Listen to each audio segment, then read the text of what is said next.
Hello दोस्तों, कैसे हैं आप लोग। दोस्तों, मेरा नाम प्रियांशु वर्मा और आप देख रहे हैं ऋषि कंपटीशन क्लासेस।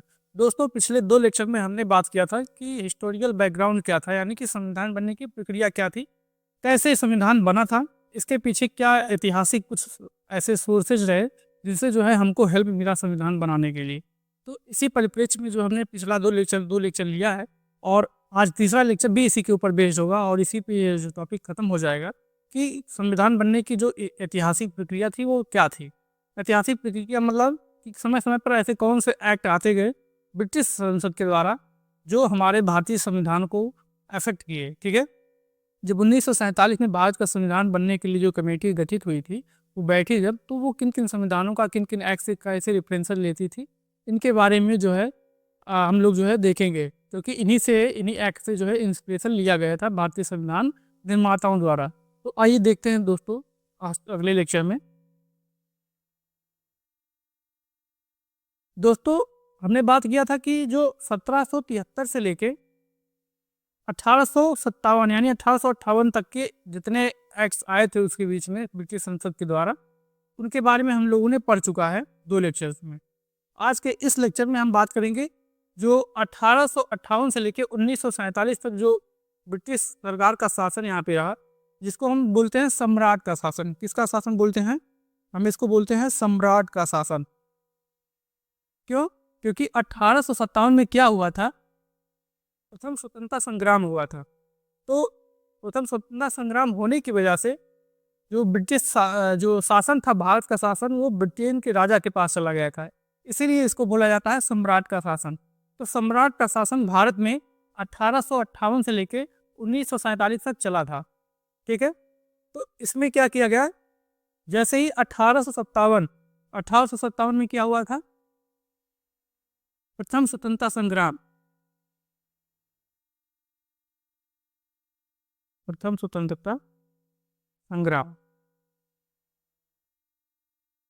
1857 में जब ये क्रांति हुई थी, तो उसके बाद जस्ट 1858 में ही ब्रिटिश सरकार ने एक अधिनियम पारित कर दिया जिसका नाम है भारत सरकार अधिनियम या भारत शासन अधिनियम।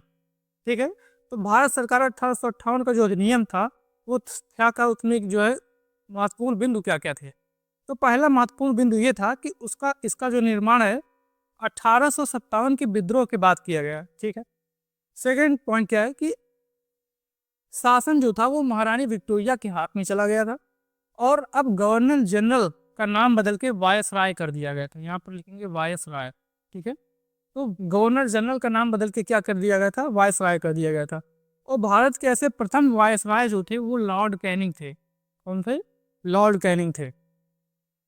तीसरी बात, द्वैध शासन प्रणाली समाप्त कर दी गई। द्वैध शासन प्रणाली मतलब जो पहले जो व्यापारिक संस्था थी वो अलग काम करती थी और जो आपके राज करने वाली संस्था थी वो अलग काम करती थी, तो इन दोनों को समाप्त कर दिया गया। ठीक, यानी कि दोनों चीज़ों को सिर्फ एक व्यक्ति देखेगा, वो था भारत का वायसराय। सभी चीज़ों पर इसी का नियंत्रण रहेगा। इसी प्रकार से द्वैध शासन प्रणाली क्या कर दी गई, समाप्त कर दी गई। चौथा है कि एक नए पद भारत के राज्य सचिव का सृजन किया गया जिसे भारतीय प्रशासन पर संपूर्ण नियंत्रण की शक्ति दी गई। तो भारत के राज्य सचिव का एक नया पद जो है बनाया गया जो कि ब्रिटिश संसद का ही सदस्य था। ठीक है, ब्रिटिश कैबिनेट का सदस्य था। इसके बाद अगला एक्ट आता है आपका 1861 में। तो 1861 में भारत परिषद अधिनियम आता है। इसका नाम क्या है? भारत परिषद अधिनियम। इसमें क्या महत्वपूर्ण बिंदु थे? पहला बिंदु ये है कि कानून बनाने की प्रक्रिया में भारतीय प्रतिनिधियों को भी शामिल करने की शुरुआत हुई। तो पहला इंपॉर्टेंट बिंदु 1861 के भारत परिषद अधिनियम से आप ध्यान में रखेंगे कि जो कानून बनाने की प्रक्रिया थी उसमें पहले भारतीयों की एंट्री नहीं थी, लेकिन 1861 में क्या हो गया कि भारतीय भी अब जो है इसमें हिस्सा लेने लगे कानून बनाने की प्रक्रिया में। 1862 में जो है लॉर्ड कैनिंग, क्योंकि उस समय जो तत्कालीन जो वायसराय था वो कौन था? लॉर्ड कैनिंग था। और लॉर्ड कैनिंग ने 3 भारतीय जो है राजाओं, यानी बनारस के राजा और पटियाला की महाराजा और सर दिनकर राव को जो है अपनी विधान परिषद में शामिल कर लिया। ठीक है, दूसरा जो इम्पोर्टेंट पॉइंट है पोर्टफोलियो प्रणाली की शुरुआत जो है 1859 में प्रारंभ की गई। इसके बाद अगला पॉइंट, वायसराय को अध्यादेश जारी करने के लिए अधिकृत किया गया और ऐसे अध्यादेश की अवधि मात्र कितने महीने होती थी? 6 माह होती थी। तो आप इसको ध्यान में रखेंगे। यानी 1861 के द्वारा राष्ट्रपति उस समय आप कह सकते हैं वायसराय था, ठीक है। तो 1861 के अधिनियम के द्वारा वायसराय को जो है अध्यादेश जारी करने की शक्ति प्रदान की गई और वो जो अध्यादेश जारी करेगा उसकी अवधि मात्र 6 महीने के लिए होगा। अगले पॉइंट में बात किया जा रहा है कि विधान परिषदों का जो गठन है वो 3 राज्यों में यानी पंजाब में, उत्तर पश्चिम सीमा प्रांत में और बंगाल में गठित हुआ। तो पंजाब में देखेंगे कि 1897 में जो है विधान परिषद का गठन होता है, आप इसको ध्यान में रखेंगे। उत्तर पश्चिम सीमा प्रांत में 1866 में, जबकि बंगाल में 1862 में विधान परिषदों का गठन होता है। अगले हम बात करते हैं अगले कानून की। तो 1892 में एक आया था भारत परिषद अधिनियम। तो इसमें क्या क्या इंपॉर्टेंट पॉइंट्स से आप इसको नोट कर सकते हैं देख के। तो पहला पॉइंट ये है कि 1892 के भारत परिषद अधिनियम के द्वारा बजट पर बहस करने का अधिकार मिला, ठीक है। यानी कि जो परिषद था, यानी कि जो विधान परिषद था, उसमें जो है बजट पर बहस करने के लिए अधिकार मिला। पहले क्या था कि बजट जो ब्रिटिश सरकार पास कर देती थी उसके ऊपर कोई बहस नहीं हो सकता था, लेकिन 1892 में इस अधिनियम में संशोधन किया गया जब, तो उसके बाद ये अधिकार प्राप्त हो गया। सेकंड पॉइंट ये है कि केंद्रीय एवं प्रांतीय विधान परिषदों में गैर सरकारी सदस्यों की नियुक्ति के लिए सीमित जो है और परोक्ष रूप से चुनाव का प्रावधान किया गया। यानी कि जो भारतीयों को या और लोगों को भी जो है विधान परिषद में स्थान दिया जाने लगा, उन्हें मनोनीत किया जाने लगा, तो उसके लिए भी जो है एक सीमित और परोक्ष रूप से चुनाव प्रणाली का जो है प्रावधान किया गया। चुनाव होते थे उनके जो है मनोनयन के लिए। तो लेकिन ये चुनाव शब्द का जो है अधिनियम में कहीं भी प्रयोग नहीं हुआ था। जो चुनाव होता था वो कुछ दे के, कुछ लोगों के सहमति से जो है इन सदस्यों का चुनाव विधान परिषद में किया जाता था। लेकिन एज ए जो है चुनाव जो शब्द था वो जो है भारतीय परिषद अधिनियम में शामिल नहीं था। तो अगला आप देख सकते हैं कि अगला जो आपका ये एक्ट है वो आपका है 1909 का भारत परिषद अधिनियम, ठीक है, या भारत शासन अधिनियम 1909। तो पहला जो इम्पोर्टेंट पॉइंट है इसको हम जानते हैं मार्ले मिंटो सुधार के नाम से भी हम जानते हैं। तो 1909 का जो भारत परिषद अधिनियम है उसको हम मार्ले मिंटो सुधार के नाम से जानते हैं। दूसरा पॉइंट क्या है कि केंद्रीय विधान परिषद, ठीक है, जिसमें जो है सदस्य संख्या पहले कितनी थी? 60 तो 16 थी, अब वो बढ़ के कितना हो गया? 60 हो गया। यानी पदों की संख्या भी बढ़ गई। किसके माध्यम से? 1909 के भारत परिषद अधिनियम से सदस्यों की संख्या जो पहले 16 थी वो बढ़ के कितनी हो गई? 60 हो गई। और तीसरा पॉइंट है कि सांप्रदायिक निर्वाचन प्रणाली की शुरुआत हुई। यानी हिंदुओं के लिए हिंदू अपने सदस्यों का चुनाव अलग तरीके से कर सकते हैं, मुसलमान जो है सिर्फ और मुस्लिम प्रतिनिधियों का चुनाव कर सकते हैं। तो सांप्रदायिक निर्वाचन की प्रणाली की शुरुआत 1909 में हो गई थी। ये सबसे इम्पोर्टेंट बिंदु है, इसका आप लिख सकते हैं, सबसे इम्पोर्टेंट पॉइंट है, लिख पूछ सकता है एग्जाम में, वनडे एग्जाम में पूछता रहता है कि सांप्रदायिक निर्वाचन प्रणाली की शुरुआत कब हुई, किस अधिनियम के द्वारा हुई? तो 1909 के भारत परिषद अधिनियम के द्वारा सांप्रदायिक निर्वाचन प्रणाली की शुरुआत होती है। इसके बाद जो अगला एक्ट आता है वो भारत शासन अधिनियम 1919 में आता है। इसमें आप देखेंगे क्या है इंपॉर्टेंट पॉइंट्स। तो पहला पॉइंट ये है आपका कि मॉन्टेग्यू चेम्सफोर्ड सुधार के नाम से इसको जानते हैं।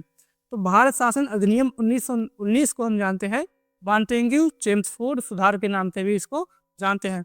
दूसरा पॉइंट है इसमें केंद्रीय प्रांतीय विषयों के लिए अलग अलग सूचियाँ बनाई गई। जैसे कि आज के समय में भारत यानी कि जो केंद्र है उसकी सूची अलग है और राज्यों की सूची अलग है। यानी केंद्र अपनी सूचियों पे जो है कानून बना सकता है, टैक्स लगा सकता है।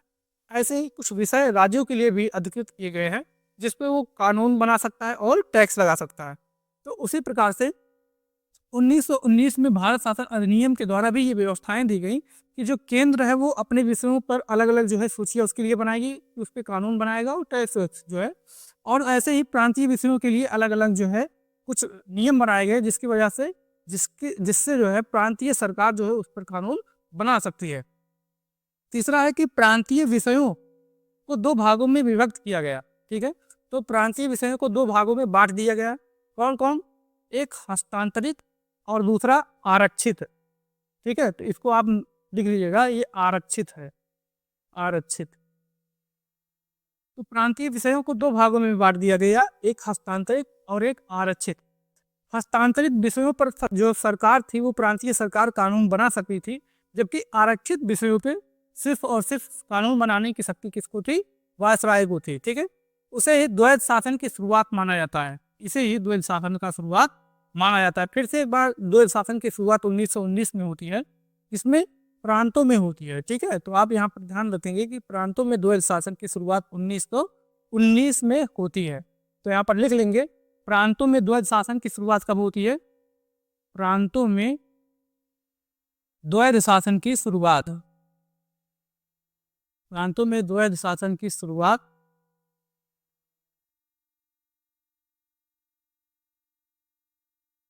1919 में होती है। ठीक है, तो ये क्वेश्चन बराबर पूछता रहता है। इसके बाद अगला पॉइंट है कि सांप्रदायिक निर्वाचन का विस्तार जो है किया गया। सिख, भारतीय, ईसाई, आंग्ल भारतीय तथा यूरोपियों तक जो है ये अधिकार प्रदान किया गया कि जो सिख है वो सिख लोगों का चुनाव करेंगे, ईसाई ईसाइयों का, आंग्ल भारतीयों का चुनाव कर सकते हैं। इसके बाद सीमित संख्या में मताधिकार भी प्रदान किया गया। ठीक है, और 1926 में केंद्रीय लोक सेवा आयोग का गठन किया गया, जो कि सिविल सर्विसेज का एग्जाम कराती थी। और भारत में जो है पहली बार केंद्रीय राज्य बजट जो है अलग अलग कर दिए गए, यानी केंद्र अपना बजट अलग पास करेगी और राज्य जो है यानी जो प्रांतीय सरकार थी उसका वो अपना बजट अलग तरीके से पास करेगी, अपना बजट अलग पास करेगी। दोनों बजट अलग अलग हो गए। इसके बाद आप देख सकते हैं कि साइमन आयोग, आप देखेंगे कि 1927 में इसका गठन किया जाता है, जो कि 7 सदस्यीय था। इसमें कितने सदस्य थे? 7 सदस्य, और सातों के सातों अंग्रेज थे, इसीलिए इसका विरोध होता है। और जो है विरोध में जो है क्या करना पड़ता है कि लाला लाजपत राय जो है विरोध में कूद पड़ते हैं, और इसके बाद इनको जो है अंग्रेज पुलिस अधिकारियों के द्वारा या पुलिसों के द्वारा जो है लाठीचार्ज कराई जाती है, और जिससे उनको जो है गंभीर चोटें आती हैं, और जिसकी वजह से उनका जो है डेथ हो जाता है। अगला पॉइंट है कि सांप्रदायिक अवार्ड, जो कि 1932 में शुरू किया गया। सांप्रदायिक अवार्ड जो है 1932 में अल्पसंख्यकों के प्रतिनिधित्व के लिए एक योजना की घोषणा की गई। उसमें भारत के प्रधानमंत्री जो कौन थे? रैमजे मैकडोनाल्ड थे। तो यानी रैमजे मैकडोनाल्ड ने जो है सांप्रदायिक अवार्ड की जो है 1932 में शुरुआत की थी, जिसमें क्या था कि उनके अल्पसंख्यकों के प्रतिनिधित्व के आधार पर उनको जो है उनका चुनाव किया जाता है। ठीक है, कि अल्पसंख्यकों की संख्या जितनी अधिक होगी उसी हिसाब से, उसी अनुपात में उनके लिए जो है प्रतिनिधित्व के लिए चुनाव की व्यवस्था की गई थी। तो इसे एक प्रकार से क्या किया गया? सांप्रदायिक अवार्ड माना गया। अगला क्या पॉइंट है? भारत शासन अधिनियम जो है 1935, ये बहुत ही महत्वपूर्ण है, वेरी वेरी इंपॉर्टेंट आप इसको लिख सकते हैं, क्योंकि इससे जो है संविधान में काफ़ी कुछ पॉइंट जो है लिया गया था इससे। तो ये जो है ये एक बहुत ही लंबा दस्तावेज, और जिसमें 321 धाराएं और 10 अनुसूचियां थी। ठीक है, तो इसको आप नोट कर सकते हैं। और क्या किया गया? पहली बार संघीय सूची, राज्य सूची तथा समवर्ती सूची के विषयों का निर्माण किया गया। यानी संघीय सूची पे संघ अपना सरकार जो है कानून बना सकती थी, और राज्य सूची पे राज्य, जबकि समवर्ती सूची पे दोनों लोग बना सकते थे, लेकिन टकराव होने पर संघ का जो है मान्य था कानून। ठीक है, अगला पॉइंट है कि प्रांतों में द्वैध शासन व्यवस्था को समाप्त कर केंद्रीय स्तर पर शुरू किया गया। यानी अब जो द्वैध शासन की व्यवस्था थी वो प्रांतों से हटाकर जो है संघीय स्तर पर कर दी गई। यानी इसमें द्वैध शासन क्या किया गया? द्वैध शासन संघीय स्तर पर शुरू किया गया, प्रांतों से हटा दिया गया। ठीक है, संघीय स्तर पर शुरू किया गया।